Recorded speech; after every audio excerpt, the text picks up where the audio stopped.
Hello student, welcome to my YouTube channel मकफूर physics hub. Dear student, आज हम लोग क्लास 11th के chapter number 3 motion in straight line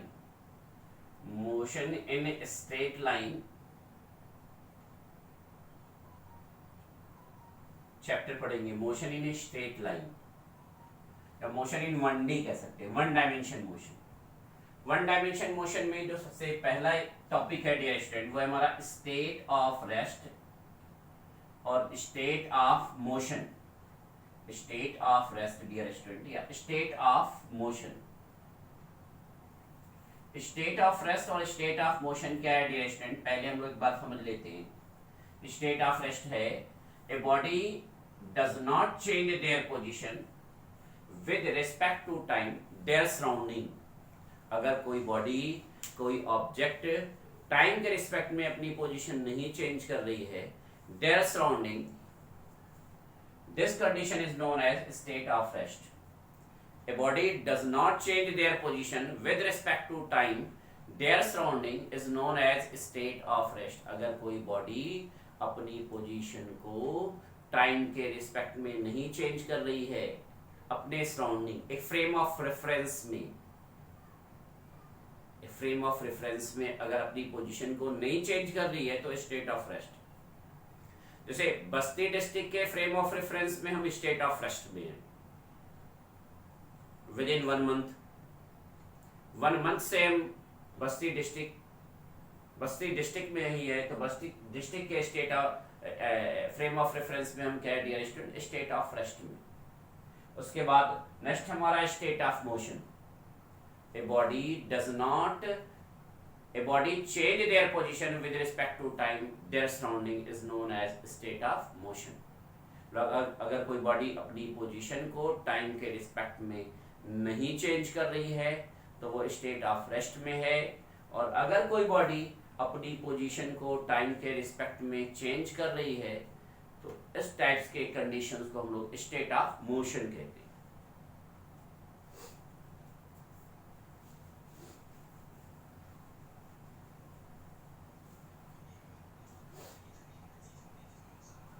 उसके बाद नेक्स्ट टॉपिक हमारा है बेटा डिस्टेंस और डिस्प्लेसमेंट। डिस्टेंस की डेफिनेशन क्लास 9th में भी आपने पढ़ा होगा कि the actual path length covered by a body और an object. Actual path length covered by a body or an object is known as distance।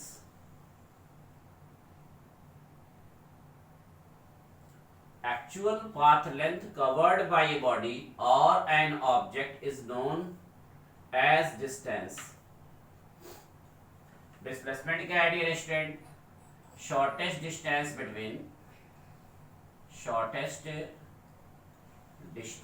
Between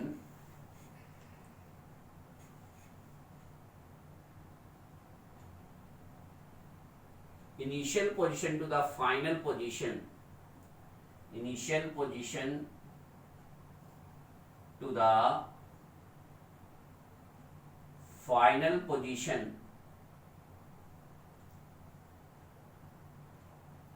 initial position to the final position is known as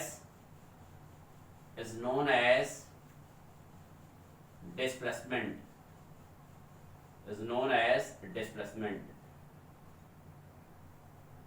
Actual path length covered by a body or an object is known as distance।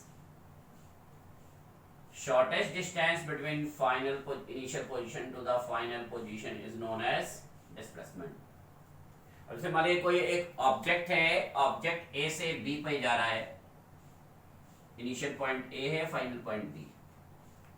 तो एक बार इसका जो path है dear student ये है, इसका path मान लीजिए ए बी सी है, और एक बार इसका पाथ जो है वो ए सी डी। ACB है, और एक बार इसका पाथ जो है डियर स्टूडेंट ADB, और एक बार इसका जो पाथ है वो AB। तो तीन अलग अलग केसेस में इसके डिस्टेंसेस हैं। डिस्टेंस आपका हो जाएगा ACB कामा ADB और कामा AB। अगर इस पाथ से आ रहा है तो आपका डिस्टेंस ACB है, इस पाथ से आ रहा है तो इसका डिस्टेंस ADB है, और अगर स्ट्रेट लाइन पाथ पर आ रहा है तो इसका डिस्टेंस AB। बट तीनों केसेस में डियर स्टूडेंट डिस्प्लेसमेंट जो होगा वो AB ही होगा, क्योंकि shortest distance.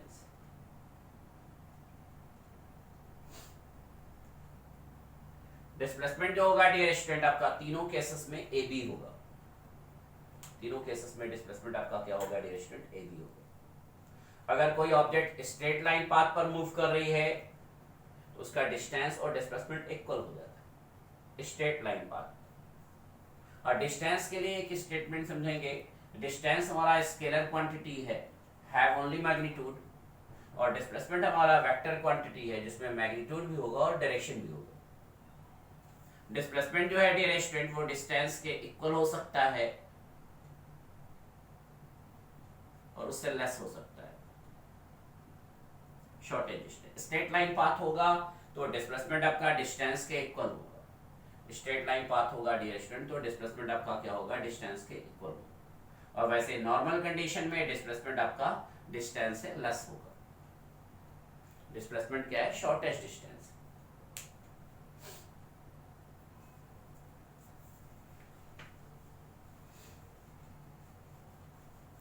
Distance scalar quantity है, have only magnitude. Displacement vector quantity है, have both magnitude and direction.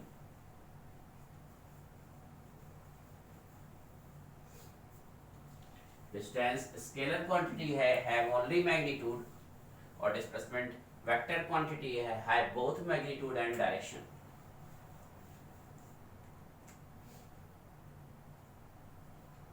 इस पर कुछ क्वेश्चन सॉल्व कर लेते हैं। मान लीजिए कोई एक ऑब्जेक्ट है, सेमी सर्कुलर पाथ पर मूव कर रहा है, सेमी सर्कुलर पाथ पर।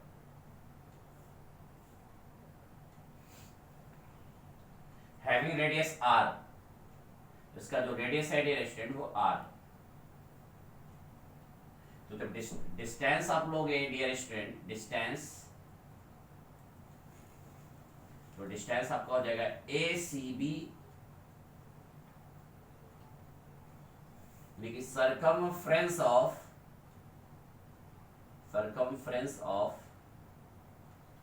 सेमी सर्कल, यानी कि डिस्टेंस जो होगा डियर स्टूडेंट वो आपका 2πr/2 यानी πr हो जाएगा।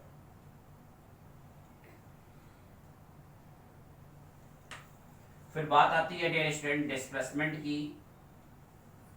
तो डिस्प्लेसमेंट जो हो जाएगा हमारा वो AB, शॉर्टेज डिस्टेंस AB यानी डायमीटर के इक्वल होगा, और डायमीटर हमारा हो जाएगा 2r।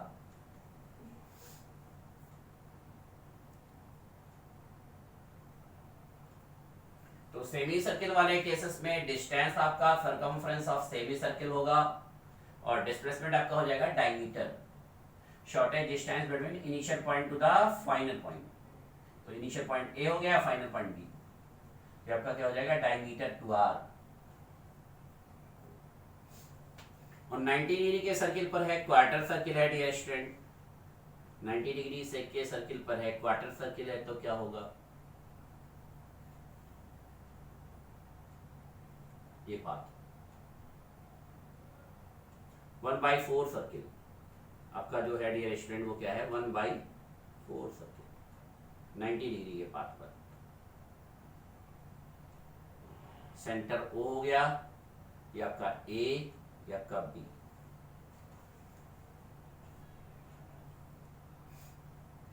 तो इसमें जो डिस्टेंस होगा डियर स्टूडेंट वो ये हमारा हो जाएगा, ये डिस्टेंस,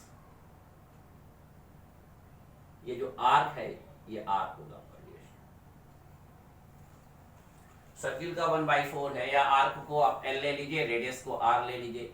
तो आपने एंगल का फार्मूला पढ़ा होगा, angle is equal to arc upon radius, arc upon radius. तो आर्क एल हो गया, रेडियस आर हो गया, एंगल आपका थीटा हो गया। फिजिक्स में आपको बताया गया है कि एंगल जब भी लेते हैं तो रेडियन में लेते हैं, तो थीटा का मतलब आपका हो जाएगा 90 डिग्री, तो 90 डिग्री यानी कि पाई अपॉन 180, यानी कि pi by 2, pi by 2 L R. तो इधर आ जाएगा बेटा, तो एल इज इक्वल टू आपका हो जाएगा pi R by 2, pi R by 2। अगर आर सेंटीमीटर है तो यहाँ पर एल सेंटीमीटर हो जाएगा, पाई आर अपॉन 2 सेंटीमीटर। इस फॉर्मूले से भी निकाल सकते हैं। अब चूंकि क्वार्टर सर्किल है तो आप 2 पाई आर बाई 4 भी कर सकते हैं, एल इज इक्वल टू, तो आपका 2 2 कट जाएगा, देन आपका L is equal to pi R by 2।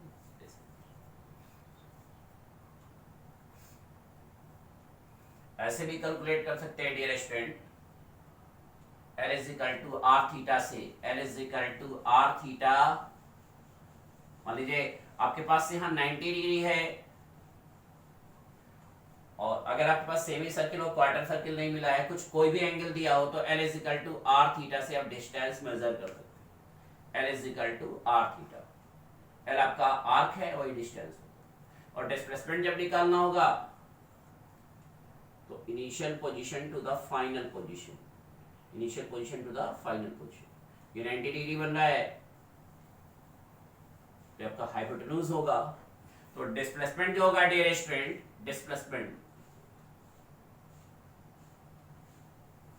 Displacement आपका हो जाएगा A B square is equal to O A square plus O B square. Pythagoras theorem ले लेंगे, क्या करेंगे बेटा, पाइथागोरस थ्योरम। देन आपको हो जाएगा A B square is equal to R square plus R square, then A B square is equal to 2r square, then A B is equal to root 2r।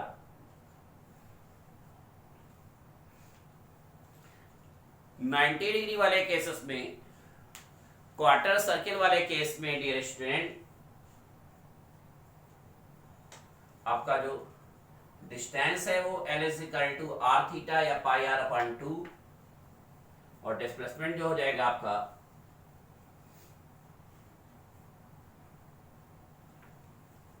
वो are root 2 हो जाएगा। हाँ, इस circle वाले cases में angle कुछ भी दिया हो तो डिस्टेंस और डिस्प्लेसमेंट का एक फार्मूला होता है, उस फार्मूले से आप क्वेश्चन सॉल्व कर सकते हैं। डिस्टेंस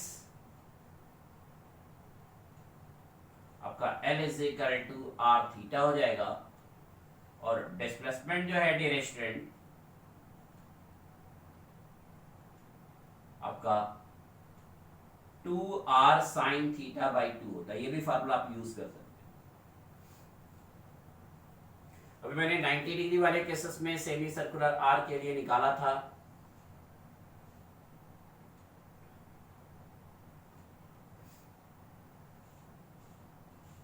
डिस्टेंस और डिस्प्लेसमेंट। इस फार्मूले पे भी आप निकाल सकते हो, तो आप डिस्टेंस निकाल सकते हैं। Distance is equal to R है, थीटा आपका 90/2 यानी पाई/2, तो एल तो आपका पाई आर बाई 2 आ गया। इस फार्मूले पे डिस्प्लेसमेंट रखिए, तो डिस्प्लेसमेंट आपका हो जाएगा डियर स्टूडेंट 2r साइन 90/2, तो 2r साइन 45 डिग्री। साइन 45 की वैल्यू 1/√2 होती है, और 2 को √2 दो बार कर देंगे, r/√2, देन √2 कैंसिल, देन आपका हो जाएगा √2r। यही आया था बेटा आपका डिस्प्लेसमेंट। तो इस फार्मूले को यूज कर सकते हैं, एंगल कुछ भी हो, आपका ये फार्मूला डिस्प्लेसमेंट के लिए यूज हो जाएगा, और ये फार्मूला आपका डिस्टेंस के लिए यूज हो जाएगा। जो भी एंगल गिवन होगा डियर स्टूडेंट, उसको रेडियन में कन्वर्ट कर लेंगे। तो सर्कुलर पाथ के लिए आप L is equal to R theta distance के लिए, और डिस्प्लेसमेंट के लिए 2r साइन थीटा 2 पुट कर सकते हैं।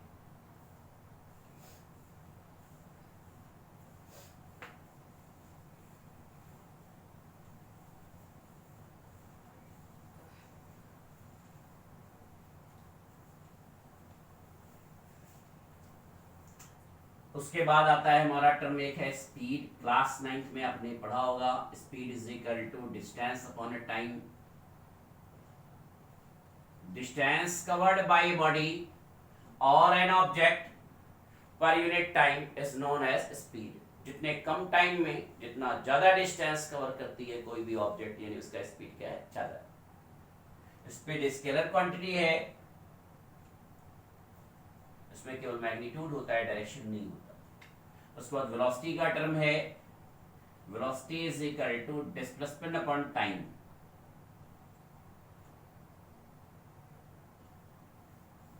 Displacement covered by a body और एन ऑब्जेक्ट पर unit time is known as velocity.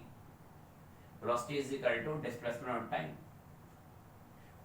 Velocity जो है वेक्टर क्वांटिटी है, इसकी वैल्यू स्पीड के इक्वल या लेस देन हो सकती है। Average speed, average speed the ratio of total distance to the total time taken, the ratio of total distance to the total time taken is known as average speed. Average velocity, dear student, the ratio of total displacement, the ratio of total displacement to the total time taken is known as average velocity. तो speed is equal to आपका distance upon time हो जा रहा है, velocity is equal to displacement on time. Velocity vector quantity है, speed scalar quantity. Average velocity आपका total displacement total time.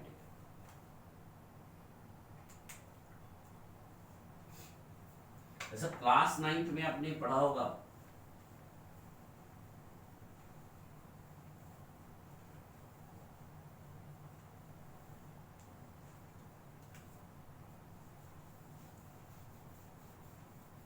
उसके बाद आता है इंस्टेंटेनियस वेलोसिटी। एक पर्टिकुलर पॉइंट के लिए लेते हैं instantaneous velocity. Displacement covered by a body और एन ऑब्जेक्ट पर unit instantaneous time. Delta S by delta T हम लोग लेते हैं वेलोसिटी। इंस्टेंटेनियस के लिए लेंगे तो लिमिट हम टी 0 कर देंगे। इंस्टेंटेनियस टाइम के लिए लिया जा रहा है तो स्मॉल डिफरेंस के लिए डी के टर्म में इसको नोट करते हैं, तो हमारा जाएगा v is equal to D S by D.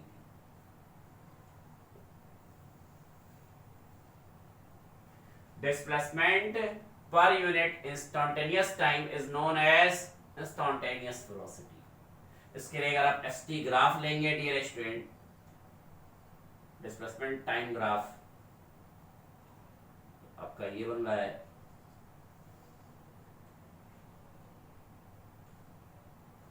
आपका ds हो जाएगा, ये dt हो जाएगा। इसके स्लोप का जो एंगल होगा उसका जो टेंजेंट है tan थीटा, वही हमारा इंस्टेंटेनियस वेलोसिटी होगा।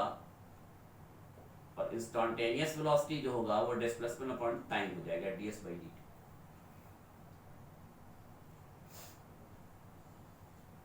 ds by dt।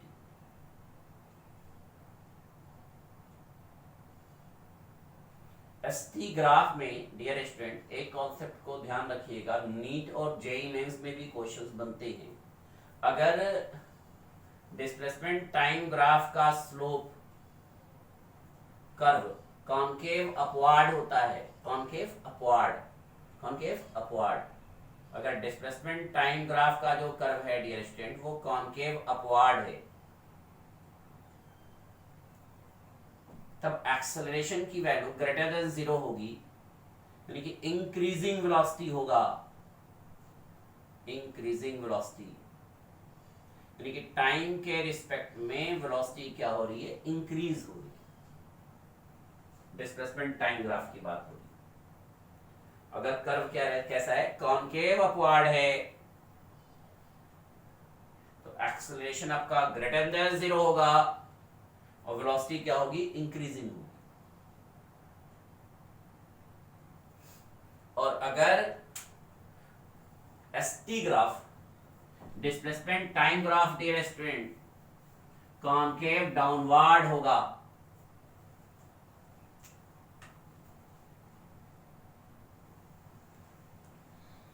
Concave downward, ये displacement time graph dear student अगर आपका कॉनकेव डाउनवर्ड है तो यहां पर a की वैल्यू लेस देन 0 होगी, यानी एक्सेलरेशन आपका नेगेटिव होगा। एक्सेलरेशन क्या होगा डियर स्टूडेंट, वो नेगेटिव होगा, नेगेटिव एक्सेलरेशन आपका नेगेटिव होगा। और डिक्रीजिंग वेलोसिटी होगी, टाइम के रिस्पेक्ट में वेलोसिटी क्या होगी, डिक्रीज होगी, डिक्रीजिंग वेलोसिटी।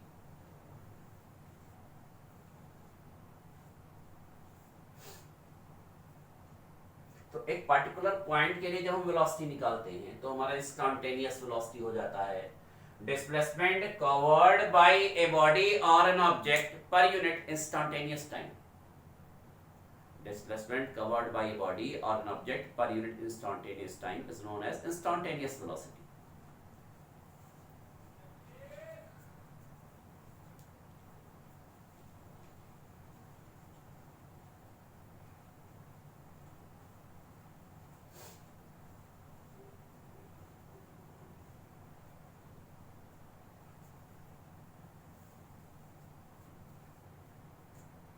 उसके बाद का जो टर्म है बेटा वो है acceleration. Acceleration the rate of change of velocity, the rate of change of velocity is known as acceleration. A is equal to change in velocity upon time taken, change in velocity upon time taken। तो ए आपका ए है, change in velocity आपका v minus you हो जाएगा, time taken आपका t हो जाएगा। u initial velocity है और v जो है डियर स्टूडेंट वो आपकी फाइनल वेलोसिटी है, v फाइनल वेलोसिटी।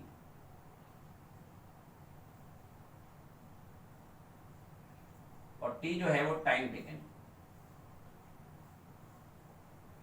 एक पर्टिकुलर पॉइंट के लिए एक्सेलरेशन लेना होगा तो यहां पर इंस्टेंटेनियस एक्सेलरेशन यूज करते हैं, इंस्टेंटेनियस एक्सेलरेशन।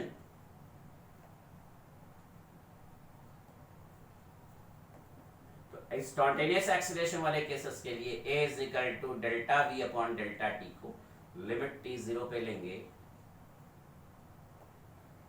तो आपका a is equal to dv by dt हो जाता है।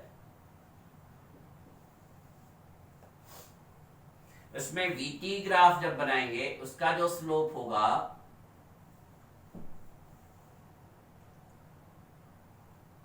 dv अपॉन dt, इसका जो स्लोप होगा tan theta is equal to a is equal to dv upon dt।